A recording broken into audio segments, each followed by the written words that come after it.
શ્રી વલ્લભને શરણે જઈને રહીએ આનંદમાં, શ્રી વલ્લભને શરણે જઈને રહીએ આનંદમાં.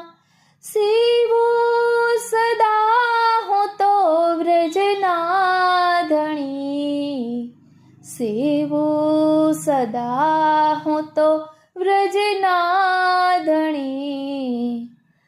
માંગુ એટલું શ્રી વલ્લભને શરણે જઈને.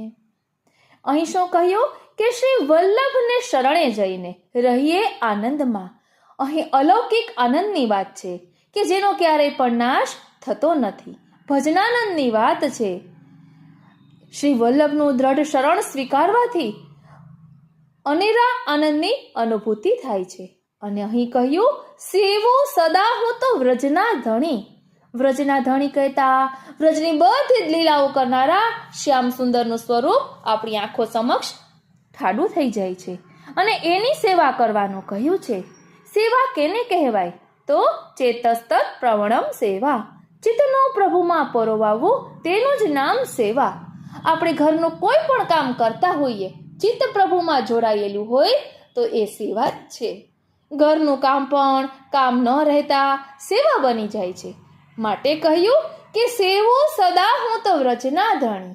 માંગુ એટલું એટલે વ્રજમાં બધી સુંદર લીલાઓ, ભક્તોના મનોરથ પૂર્ણ કરનારા શ્યામ સુંદરનું સ્વરૂપનું ચિંતન કરવાનું છે, એમનો દ્રઢ આશ્રય કરવાનો છે. પછી આગળ કહે છે, વૈષ્ણવનો સંગ થાય તન મન ના દોષ જાય. વૈષ્ણવનો સંગ થાય તન મન ના દોષ જાય. મિથ્યા પ્રપંચ મારા જાય ટળી. મિથ્યા પ્રપંચ મારા જાય ટળી.